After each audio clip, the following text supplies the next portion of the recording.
옆에 계시는 이 배우님이 상을 탈 줄 알았거든요. 근데 다른 상을 많이 탔습니다. 기분 되게 좋았고요.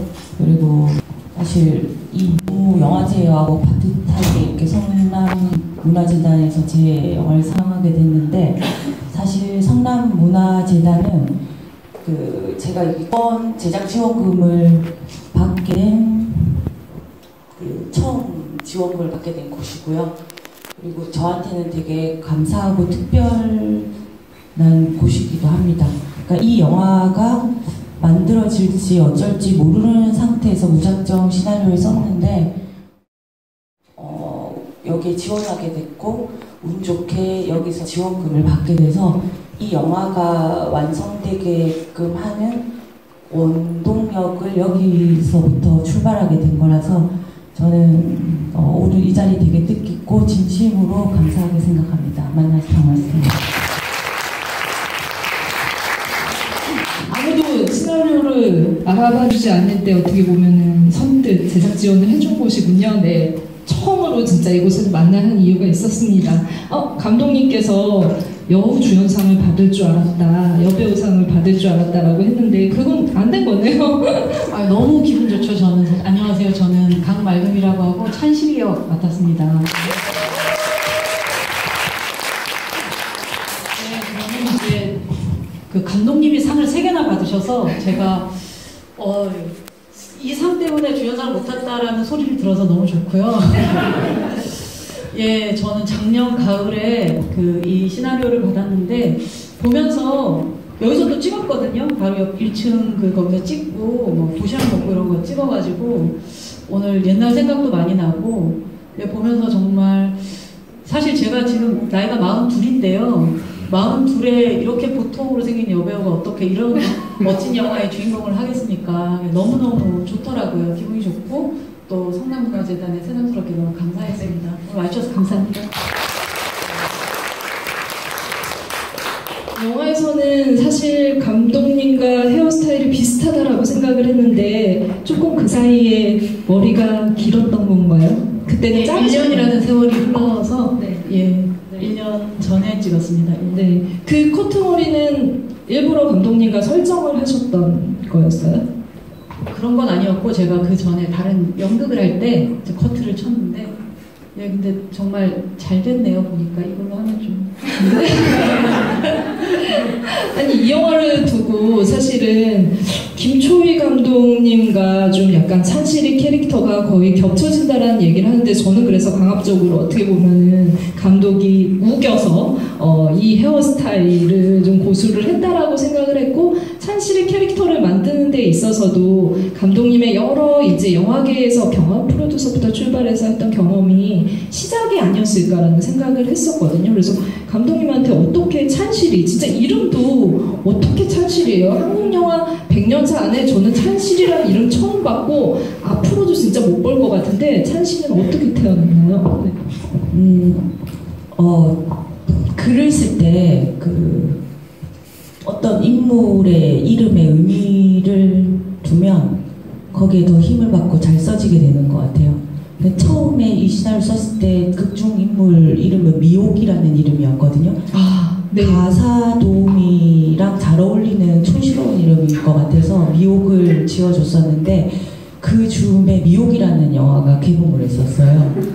네. 선수를 뺏겼네요. 네. 그래서 이름을 바꿔야겠다 그렇게 마음먹고 있던 차에 어쨌든 좀 소탈한 이름이 있었으면 좋겠다 했는데, 그 실이라는 느낌이 주는 약간 촌스럽지만 소박한 그런 느낌이 좋았는데, 곰곰이 생각을 해보니 이게 빛날 찬의 열매실자를 가진 빛나는 열매라는 뜻의 이름입니다. 그러니까 영화에서는 직접적으로 묘사되지 않지만 열심히 살아왔지만 어떤 결실을 맺지 못하고 있는 이 여자 주인공에게 어떤 결실을 보게끔 해주고 싶은 마음에 찬실이라는 이름을 짓게 됐습니다. 와, 진짜 뭐 이름이 빛나는 열매라니, 사실은 이런 이름을 부모님한테도 받기 힘든 정말 어마어마한 이름이라는 생각이 드는데요. 너무 찬실이 캐릭터를 극단적으로 이렇게 딱 보여주는 장면이 거의 이제 초반에 나오는데 전 너무 진짜 이거 전 몇 차례 봤거든요. 영화를 보면서 너무 망연자실한 찬실이의 표정 바로 다음에 영화의 제목 타이틀을 갖다 붙여요. 딱 망연자실하고 앉아있는 그 모습 바로 뒤에 찬실이는 복도 많지 이렇게 진짜 아이러니하다는 생각이 들었어요. 나이는 지금 이제 그 본인이 자기 이제 배우님 실제 나이도 밝히셨지만 40대, 그러니까 이 영화에서 이제 찬실이가 40이 됐죠. 40대 여성이 직업도 잃었고 사실 그러니까 뭐 부모님 집에서 살면 그나마 다행인데 지금 영화 속 찬실이는 집도 없고 갈 데도 없고 그리고 막 그 스태프들의 말에 의하면 이게 뭐 정상적방도 아니고 지하도 아닌 이상한 곳으로 산동네로 가야 되는 굉장히 절박한 상황이라는 거죠. 다시 또 내가 영화계로 갈 수 있을지 없을지도 모르고 심지어 자기가 지금까지 한 10몇 년 해온 어떤 노하우를 전혀 쓸 수 없는 가사 도움이라는 역할을 해야 되는 그런 처연한 위치에 처한 여성을 연기해야 되는 거였잖아요. 배우님께도 이 역할 자체가 너무 좀 이거 어떻게 표현하지라는 생각 플러스 좀 신선하다라는 생각도 있었을 것 같아요. 그래서 처음에 어떻게 좀 약간 받아들이셨는지 찬실이를.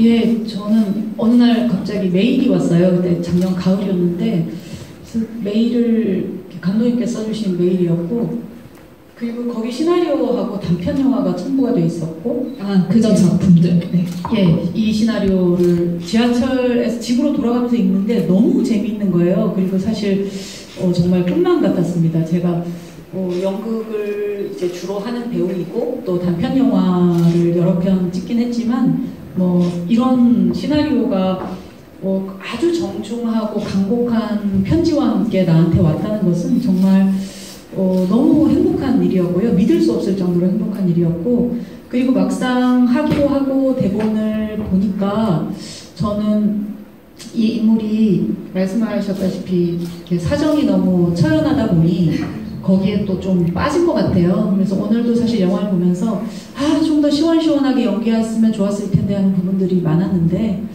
어쨌든 저의 제가 그렇게 빠질 때마다 감독님이 더 귀엽게 더 이쁘게 해달라고 청해 주셨고 그래서 그런 양쪽의 힘이 있었던 것 같아요. 시나리오의 힘도 있고 시나리오의 어떤 발랄함과 너무 건강한 힘과 또 그래도 이 여자가 고통이 없으면 안 되는 것 같은 저의 어떤 제가 빠질 때마다 잘 구해주셔서 살아남은 컷들 너무 재미있게 영화로 완성해 주셔서 저는 너무 감사하게 생각합니다. 네. 영화에 사실은 찬실이 말고도 많은 사람들이 어떻게 보면은 비슷한 그 고통, 어떻게 보면 또 이제 고통이라고 아니더라도 일상의 어떤 고민들을 다들 안고 있다라는 생각이 들어서 다들 좀 안 돼 보이기도 하고 그러더라고요. 근데 사실 영화가 이제 그 지원도 중요하지만 감독님 이렇게 그 배우 캐스팅이 정말 관건이잖아요. 그런데 지금 이렇게 손편지는 아니지만 이메일 편지를 굉장히 간곡하게 쓰신 거네요. 영화 속에도 아버지의 편지가 인상적이었는데 주로 좀 편지로 호소하는 편인가요? 편지를 쓰는 걸 그렇게 어려워하지는 않는 것 같고요. 제가 이 이메일을 보낼 때는 제가 좀 약간 평소에 약간 극과 극이거든요. 중간이 없어요. 진지할 때 너무 진지하고 가벼울 때 너무 가벼워요. 근데 그때 잠깐 저의 엄청난 진지함이 발휘되던 순간이었던 걸로 기억해요. 그러니까 이 배우가 제 편지가 꼭 이 배우한테 이렇게 마음을 확 닿아야 된다는 그런 생각을 하면서 되게 진솔하게 썼던 것 같아요. 근데 나중에 같이 하기로 하고 얘기를 다시 들었는데 그 편지 되게 좋았답니다.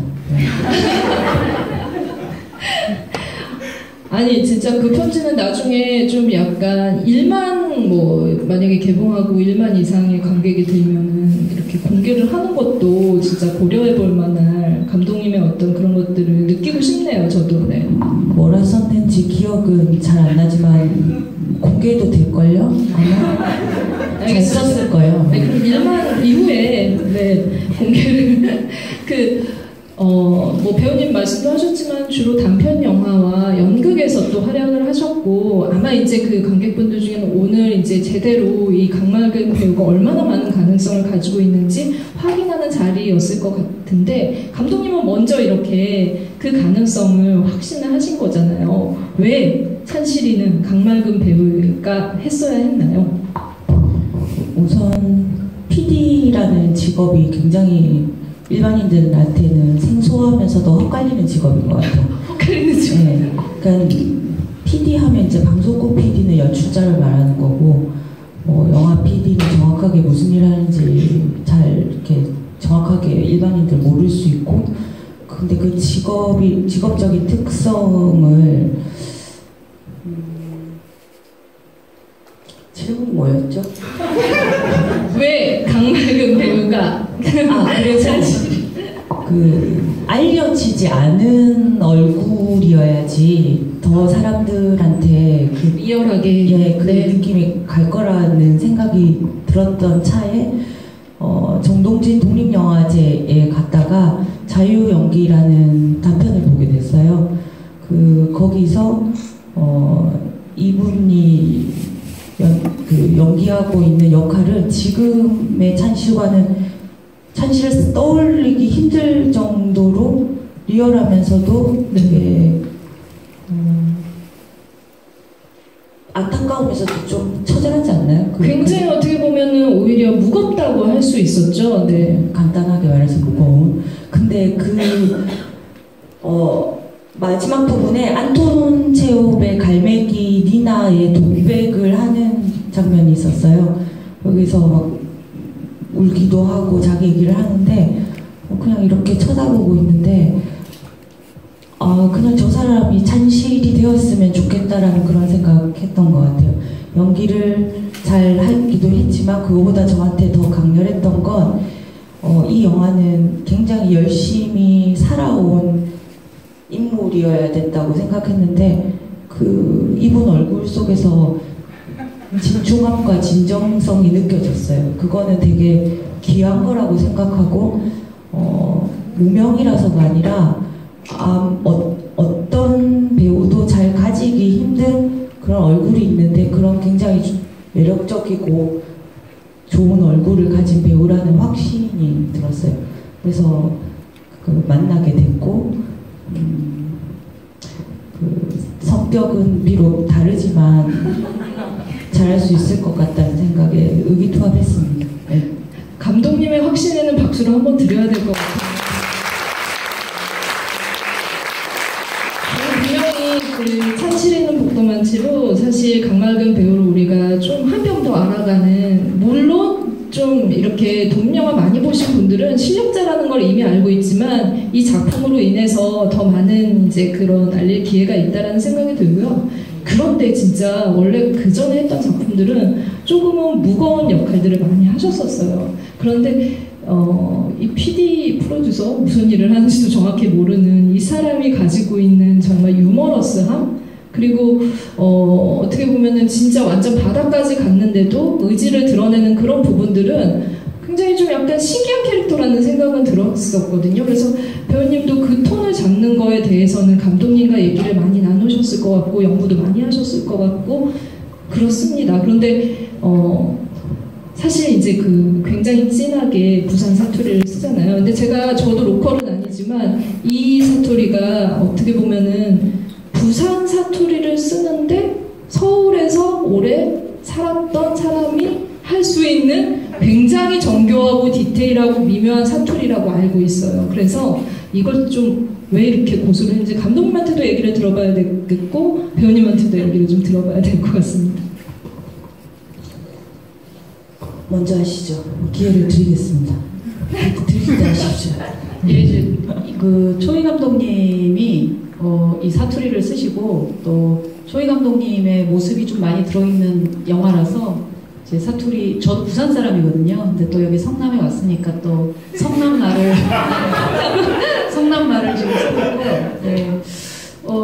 그래서 저는 너무 좋았죠. 제 고향말이니까 그렇게 썼는데, 근데 저도 또 부산 친구들이 들으면 저건 부산말이 아니다라고 할 수도 있는 느낌이 있고, 또 저 안에 포항 친구도 있었고, 그 와중에 감독님이 원하는 어미의 처리 같은 것들이 있었어요. 그러다 보니까 나온 결과물인데 그걸 좋게 이제 좋은 서산 말투라고 봐주시면 저는 너무 감사하고, 예, 그래서 감독님이 그렇게 써주셨습니다. 네. 저의 모델이시기도 하셨고요. 네, 감독님 진짜 어떻게 보면 이게 좀 이 캐릭터를 너무 진지하게만 빠져들지 않게 이 영화에 약간 활력소를 주는 역할을 분명히 한다라는 생각이 들거든요. 그래서 내 말투다 해서 그 이상의 어떤 이유가 있었을 것 같아요. 그 배우님이 부산 사투리를 구사할 수 있는 부산 출신의 배우는 맞지만 그 영화 준비하면서 부산 사투리 해달라고 요청을 했었는데 같이 영화 준비하면서 보니까 이분도 부산 떠난 지가 오래되셔서 완전히 로컬 말이 아니더라고요, 말투가. 그리고 저도 좀 섞여있고요. 그리고 진짜 동양 사람을 만나면 이거보다 훨씬 더 심해지거든요. 근데 네. 발음이 어땠나요? 그러니까 서양과 동양처럼 들려서 저는 향이라고 발음했어요. 네. 그런데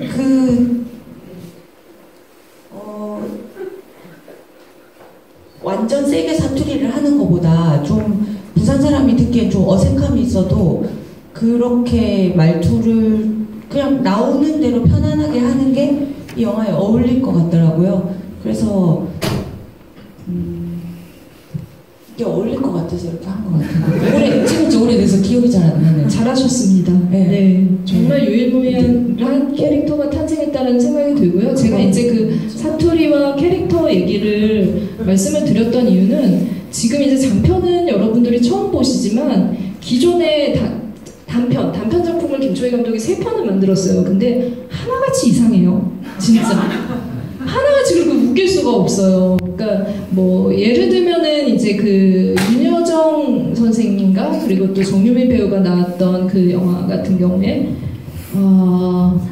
산나물 전혀 하늘에서 온 선녀들이 남자랑 짝짓기를 하기 위하여 어떤 지구에 정착해서 살아가는 이야기를 잠깐 동안의 소동을 그린 작품이거든요. 도대체 저는 이제 그 영화 처음부터 이런 시나리오를 쓸 것이고 이런 영화를 만들 거야. 그리고 그들이 어떤 옷을 입어야겠니? 라는 얘기를 할 때도 같이 이제 얘기를 나눴지만 진짜 이상하다. 저거 진짜 만들까? 만들고 진짜 제대로 이게 재미가 있을까라는 의심을 품었어요. 말은 안 했어요. 그냥 잘해보라고 했는데 근데 늘 이렇게 이 지금의 현상에 대해서 그냥 좀 약간은 웃기고 유머러스하게 그걸 바라보고 그거를 글로 옮기고 결국에는 영상으로 옮기는 힘을 가지고 있다고 생각하거든요. 왜 유머가 인생에 있어서 김초희라는 감독 아티스트에게 필요한 건가요? 너무 거창한 거. 네, 아티스트 오그라들어요. 유머는 그러니까 슬픔과 힘듦을 한 방에 날려버릴 수 있는 소중한 덕목이라고 생각하거든요. 그러니까 저라는 사람이 사실 어디 한 가지 감정에 깊숙하게 빠져있는 상태를 좋아하지는 않는 사람인 것 같아요. 그러니까 힘들 때 치열하게 고민은 하지만 그것에 계속 빠져있는 상태를 즐기지 않는 성격이 있거든요. 그럴 때마다 저를 박차고 나오게끔 하는 뭐 여러 가지 힘들이 있는데 그 중에 하나가 유머인 것 같아요. 그러니까 웃으면 확 잊어버리게 되는 것 같아요. 그 순간에 확 벗어나게. 그래서 저는 살아가면서도 유머가 굉장히 중요하다고 생각하고 영화에서도 꼭 이거를 웃겨야겠다가 아니라 저는 그러니까 코미디라는 것이 뭘까 이렇게 생각을 해보니까 그 코미디 자체는 사실 비극을 품고 있어야 그게 사람들한테 좋은 웃음을 주게 되는 것 같아요. 억지 웃음이 아니라. 그러니까 우리가 그 채플린이 사실 인생은 가까이서 보면 비극이고 멀리서 보면 희극이라는 말을 했었는데 그게 무슨 말인가 곰곰이 생각을 해보면 사실 그 슬픔과 나를 동일시하면 굉장히 눈물이 나죠. 하지만 그 슬픔을 뒤로 한 채 한켠 물러서서 보면 그것이 나에게도 사람들에게도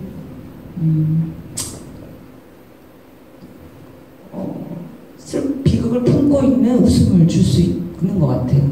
네. 그 김초희 감독님이 영화를 프랑스에서 공부를 하셨어요. 그 프랑스 유학파들이 이제 영화를 만들 때에 굉장히 어떻게 보면 우리가 소위 말해서 어렵다고 하는 부분들로 영화를 많이 전개를 해왔고 그런 것들이 좀 경향처럼 되어 왔다면 그 부분을 사실 그 대학 졸업한 사람 중에 이렇게 웃긴 영화 만드는 사람은 아마 김초희 감독밖에 없을 거예요. 그렇다고 저는 확신을 하는데 올해 진짜 많은 여성 감독들이 그 스크린, 그러니까 관객과 극장에서 만났고 새로운 연출, 새로운 시도들을 하는 감독들을 만났는데 김초희 감독도 이제 극장에서 여러분들과 그런 활력을 만들어주는 하나의 또 기억해야 할 이름이라는 생각이 듭니다. 그래서 이제 저는 이제 그 프랑스에서 공부를 했지만 이 영화의 이제 그 영화적인 토대, 영화를 이렇게 단단하게 이렇게 뭔가 만들어주는 것들은 소위 이제 90년대 시네필이라고 제가 이제 시네21이잖아요. 시네21을 동그랗게 말아서 지하철에 들고 다니면서 나 이거 다 읽었네 하는 사람들이 좋아하던 영화들, 기억하는 영화들, 영화적인 순간에 이 영화가 있다라고 생각했어요. 그 중에 하나가 또 런닝바람으로 자꾸 등장하시는 귀여운 장국영, 고인이 된 우리가 사랑하는 배우 장국영의 모습이 아닐까 싶은데요. 이건 좀 배우분한테 여쭤봐야 될 것 같아요. 이렇게 홀령이랑 같이 대화하는 판타스틱한 캐릭터를 연기를 해야 된다라고 했을 때는 설득력이 생기나요? 저는 장국영과 함께하는 장면들이 가장 편안했어요. 그냥 나한테도 이런 아니 김영민 배우는 그렇게 떨고 있던데 추워가지고. 네, 저는 뭐 아랑곳 않고 그냥 너무 그 시나리오 처음 봤을 때도 장국영이 눈이 확 띄게 하는 존재였고 나한테도 이런 사람이 있으면 좋겠다. 예, 그래서 그리고 뭐 생각하기 나름이라서 그런지 더 가장 자유로웠던 것 같아요. 예. 그 장국영을 그렇게 사랑하셨던 거죠, 감독님은? 네, 저는 장국영 잘생겨서 좋아했고요. 맞습니다. 네, 제가 중학교 때 홍콩 영화를 되게 즐겨봤었는데 천연유언의 장국영 너무 잘생겼더라고요. 어떻게 세상에 저런 남자가 있지? 좋아했었는데 저의 영화 취향이 점점 심각해지기 시작했어요. 아비정전 정도는 돼야 배우지 뭐 이런 그런 소위 말하는 먹물기가 이제 들기 시작하면서 하여튼 취향이라는 게 생기면서 홍콩 영화를 스스로 좀 영화라고 영화의 고민거리가 별로 던져지지 않는다라고 생각하고 제 기억에서 좀 지워버렸던 시기들이 있었던 것 같아요. 근데 이 시나리오 쓸 때쯤 제가 좀 초심을 찾고 싶은 마음이 있어서 열심히 제가 제 10대를 거슬러 올라가서 반출을 했는데 거기에 제일 앞줄에 장국영님이 계시더라고요. 저분이 없었다면 저 영화의 호감과 호기심을 갖기 힘들었을 것이다라고 생각했고 그리고 영화만이 할 수 있는 캐릭터를 만들고 싶었어요. 사람들이 의외로 되게 신선하게 재밌게 봐주셔서 너무 감사한데 저한테는 그게 그렇게 이상한 건 아니었던 것 같아요. 네. 장국영을 이상형으로 두고 배유람 배우가 여주인공인 사랑하는 남자로 나오는 그런 멜로 영화가 탄생을 했군요. 네, 어떻게 보면 이 영화를 독특하게 하는 여러 가지 지점들의 중에 하나를 또 꼽자면은 제가 아까 어울렁더울렁 한다는 음악도 빼놓을 수 없을 것 같아요. 근데 이제 엔딩 타이틀뿐만이 아니라 이미 그 스크린에서 영화가 만들어져서 장군을 보고 있을 때 그 박수 소리와 함께 나오는 음악부터 내가 진짜 이렇게 낙담하고 있지 않고 앞으로 나아갈 힘을 얻는 그런 힐링의 영화가 되어가고 있구나, 이 영화가. 그래서 이 영화는 부산에서 상영했을 때도 관객들의 박수가 나왔고 오늘도 제가 박수가 크게 나오는 걸 들을 수 있었던 것 같습니다. 그런 부분의 톤이나 아니면 음악의 어떤 연출 같은 것들도 감독님이 많이 고심하셨던 부분일 것 같은데요. 저는 배우만큼이나 운명적으로 만나야 되는 스텝이 음악 감독이라고 생각하거든요. 그러니까 기술 어느 하나 안 중요한 스텝들이 없지만 배우들도 없지만 뭔가 이렇게 요리를 하게 되더라도 우리가 계량컵에 이렇게 딱 정량대로 해도 맛이 다 다른 것처럼 뭔가 비유가 맞는지 모르겠어요. 손맛이란 게 있잖아요. 근데 그것처럼 제 생각을 딱 정량으로 얘기할 수 없지만 그 감독이 원하는 어떤 걸 직관적으로 받아들여서 그걸 표현해주는 가장 큰 역할을 하는 부분이 배우랑 음악감독이라고 생각하거든요. 그래서 음악감독 역시 제가 운명적으로 만나고 싶은 그런 생각이 컸었고 제가 굉장히 음악에 신경을 많이 썼고 오랫동안 작업을 했는데 저는 기존에 영화 음악 잘 하시는 음악감독님들 많지만 찬실처럼 저와 같은 마음으로 처음 해줄 수 있는 데뷔작인 그러니까 데뷔가 처음인 음악 감독님이랑 같이 작업을 하면 훨씬 더 적극적으로 많은 얘기들을 반영하고 작업 시간을 많이 투자해 줄 거라는 그런 기대에 그 즈음에 제가 음악 감독님 찾고 있을 때 장기화와 얼굴들에서 10년 동안 베이스를 하시던 정중엽 씨를 추천받게 됐어요. 그래서 그분을 만났는데 그분이 저 만나고 한 달도 안 돼서 이제 10년 동안 했던 밴드를 해체한다는 얘기를 들었어요. 그게 운명이라고 저는 생각했거든요. 기회는 이때다. 제가 내용화를 하자. 오랫동안 해왔던 일을 그만둘 때는 그만큼의 상실감이 있거든요. 근데 이제 그분도 밴드가 해체될 때에 그 자기의 굉장히 청춘이 담겨있던 그 고정적인 그 밴드에서 벗어났을 때 적지 않은 상실감이 있을 거라고 미리 정적 써서 제가 그분이랑 같이 작업을 하게 됐는데 역시나 제가 작업하면서 그분이 어쨌든 새로운 일을 하게 될 때는 어쨌든 두려움도 있고 많은 용기가 필요하잖아요. 오랫동안 음악감독을 영원했었지만 그동안 작곡을 하지 못했던 목마름이 그분한테 있었어요. 그래서 같이 얘기 굉장히 많이 하고 제가 그분한테 주문한 대로 곡을 쓰고 고치고 한 2달 동안 거의 일주일에 4-5번씩 만나면서 작업을 했던 것 같거든요. 지금 안 계시지만 굉장히 감사하게 생각합니다. 네, 지금 안 계시지만 박수 한번 드릴까요? 어떻게 보면 이렇게 새로운 감독 그리고 새로운 배우 새로운 또 이런 스태프들이 모여서 이런 좀 기분 좋은 새로운 바람을 또 일으키고 있다라는 생각이 들고요. 그런 면에서 또 김초희 감독님의 작품이 이후에도 기대가 되는데요. 제가 이제 그 질문을 먼저 드렸는데 여러분들께도 마이크를 드리고 질문을 좀 받아보려고 해요. 영화 보시면서 궁금하셨던 점? 네. 제일 먼저 드신 분.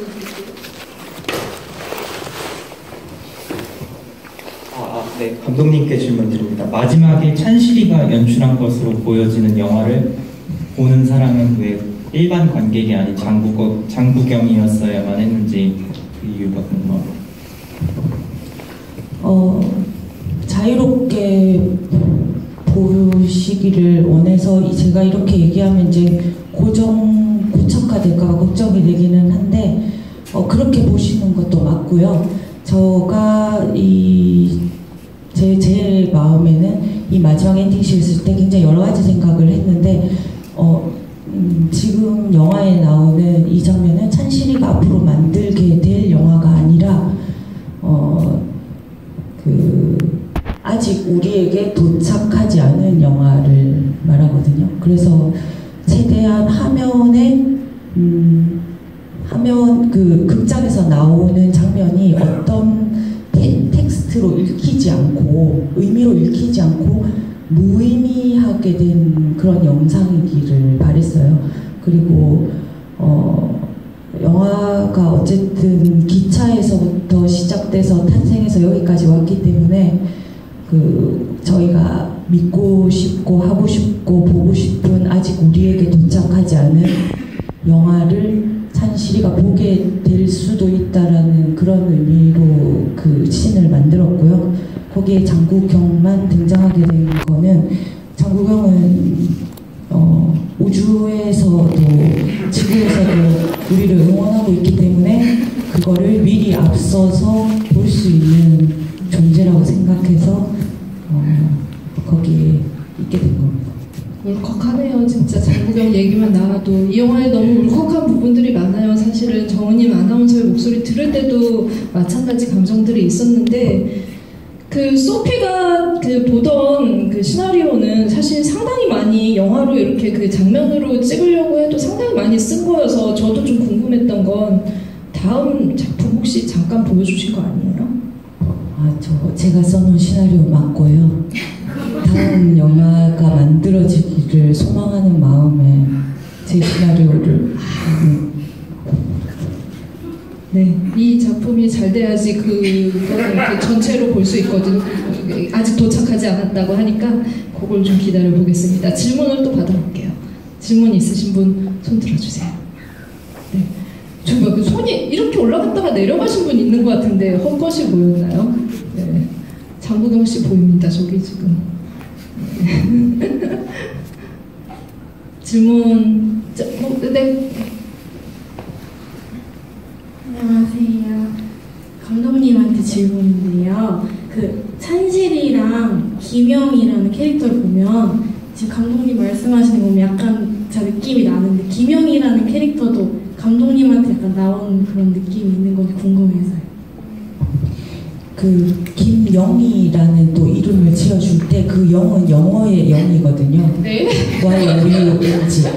그러니까 찬실은 일을 열심히 한다고 연애를 못했어요. 그 안타까운 그 젊음의 집약체, 축적, 상징 그런 인물이 필요하다라고 생각해서 김영이라는 인물을 만들었고요. 찬실이가 만약에 이렇게 힘든 상황에 연애를 했다면 성숙해졌을까요? 전 그렇게 생각하지 않거든요. 어차피 차이 운명이었고 연애 말고 자기가 정말 원하는 게 뭔지 깨닫고 그 다음에 연애가 오는 게 맞다고 생각했어요. 그 영을 떠나보내야죠. 청춘이 갔으니까. 네. 감독님은 오랫동안 지켜본 중에 한 명이에요. 그래서 여러분들 질문을 더 많이 해주시면은 더 이상해집니다. 네. 기다리겠습니다. 네. 감독님께서 있는데 영화 너무 잘 봤고요. 윤여정 씨 그 집에 갔을 때 그 방을 들어가지 말라고 했는데 그 방에서 장국영 씨가 나왔잖아요. 그래서 혹시 그게 윤여정 씨가 가족인 건 아닐까라는 생각을 해봤는데 그건 아닌가요? 예, 그 할머니의 딸의 죽음이 영화에서는 전면적으로 드러나지 않지만 할머니의 딸의 유품을 버리지 못한 공간, 딸이 살았을 수도 있었을 법한 공간, 그런 공간에 그 딸이 생전에 팬이었던 장국영이 들락날락거리기에 정당성이 있을 만한 공간, 그런 공간이 있으면 좋겠다라고 생각해서 그 방이 그렇게 된 거죠. 네. 그 마음 약간 상징적이라는 생각도 저는 들었었거든요. 마음속에 다들 상처의 공간, 방 같은 걸 가지고 있다라는 생각이 들었고, 그래서 이렇게 처음에 이렇게 긋고 만류를 하면서 문을 못 열게 했던 것 같고, 문을 열면 큰일이 벌어지니까 그런 생각이 좀 들었던 공간이기도 했습니다. 또 질문을 네.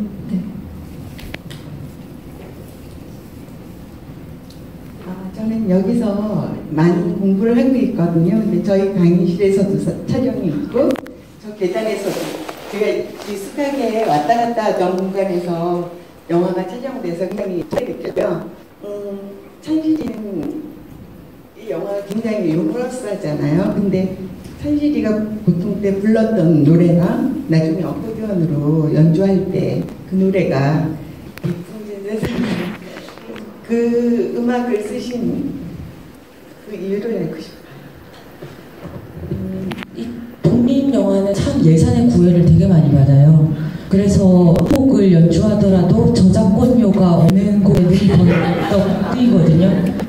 희망가는 작자곡이어서 할 수 있는 저작권으로부터 사유가 자유로운 곡이네. 이분이 배우님이 아코디언 연주를 하실 줄 아시고요.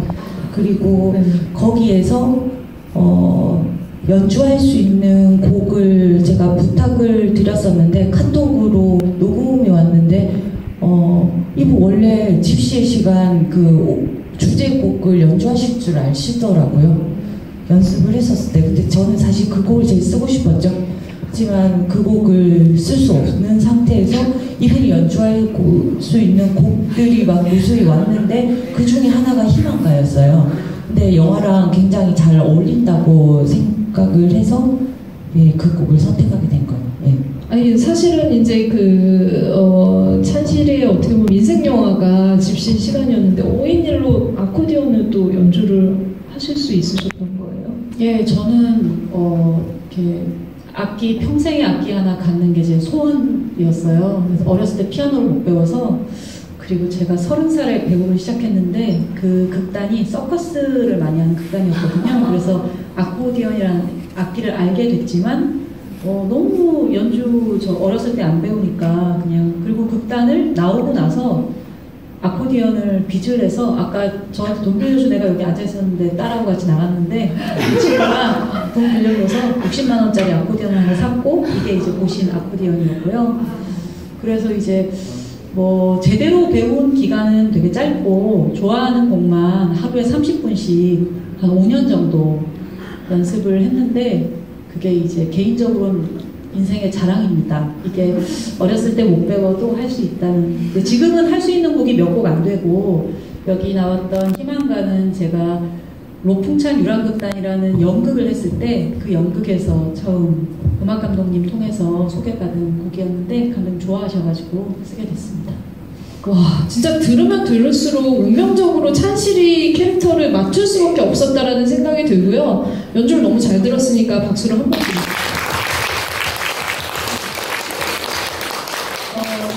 제가 진짜 확신해서 말씀드릴 수 있는 건, 이 문을 나가는 순간 그 찬신독도만치 그거 흥얼거리게 돼요.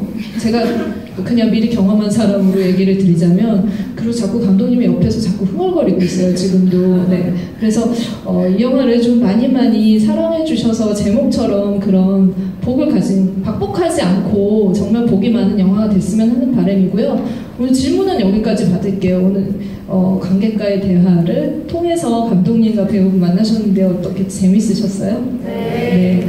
감독님이 의도한 부분들이 많고, 배우님의 어떤 지금 이제 이 자리에 같이 하지 않는 배우님들의 여러 가지 면면을 볼 수 있어서, 아마 또 이제 더 많은 얘기를 들으면 더 재밌는 뒷얘기가 나올 것 같은데 좀 아쉽게 끝나긴 하네요. 근데 오늘 이렇게 제대로 이렇게 앉아서 토크를 나눈 거는 또 이 영화 만들고 나서 처음이잖아요. 그래서 감독님과 배우분께도 오늘의 소감을 좀 들어야겠죠? 네.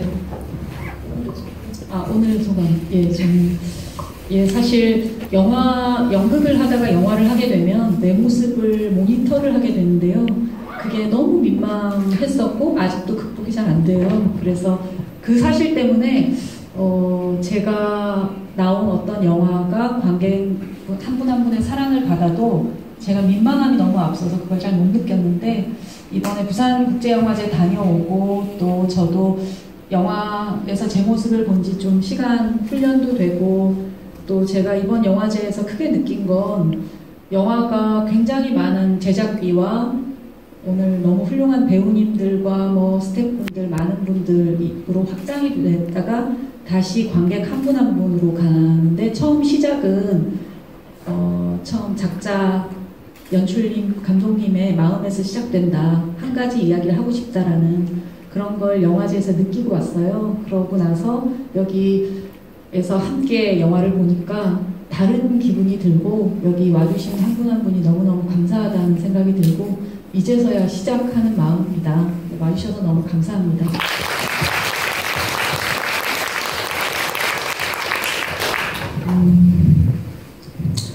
사실 저는 그 23살에 영화 감독을 처음 꿈꿨었거든요. 그러고 올해 45살이 됐는데 오래 걸렸다면 오래 걸린 거죠. 이렇게 오래 걸릴 수밖에 없었던 여러 가지 이유가 있겠지만 저는 그 청소년기에 방황을 되게 많이 했었던 사람이고요. 그리고 영화를 하겠다고 결심한 다음부터 좀 사람 꼴을 하면서 이제 살게 된 사람이거든요. 그러다 보니 영화에 대한 좀 순정이 있었던 것 같아요. 그래서 좋은 영화가 아니면 함부로 만들지 말아야 된다 그런 생각이 결국은 너무 많은 생각을 낳아서 용기를 가지기가 되게 힘들었던 것 같아요. 그렇지만 좋은 감독이 있으면 그 분을 도우는 일, 기꺼이 제 인생을 바칠 만한 가치가 있다고 생각하다 보니 감독 데뷔가 되게 많이 늦어졌고 어떤 기회가 생겨가지고 결국은 제가 정말 원하는 건 감독이 되는 거더라고요. 그러니까 모든 것이 다 부족했지만 그때 저를 감독으로 만들었던 건 사실 제가 그렇게 오랫동안 고민하고 잘해야 된다고 생각했던 것이 아니라 그냥 어떤 시기에 그게 아니면 안 될 것 같은 그 순간에 부렸던 용기가 결국은 저를 감독으로 만든 것 같거든요. 인생에 크고 작은 위기가 오고 평이하게 살기가 더 힘든 게 인생인 것 같은데 그때 힘들 때 큰 용기를 부리면 저처럼 복이 오는 것 같습니다. 저한테는 굉장히 소중한 분들이 제 앞에 있고요. 그거를 잊지 않으려고 하고 열심히 하겠습니다. 감사합니다.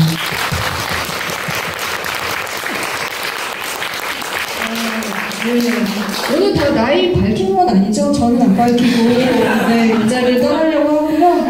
영화에 나왔던 그 수처 작주의 입처개군 어디에 있어도 우리 모두가 각자 주인공이 될 수 있다라는 말을 조금은 이제 한 번씩 되새기면서 기분 좋게 이 영화를 기억해 주셨으면 하겠습니다. 감사합니다.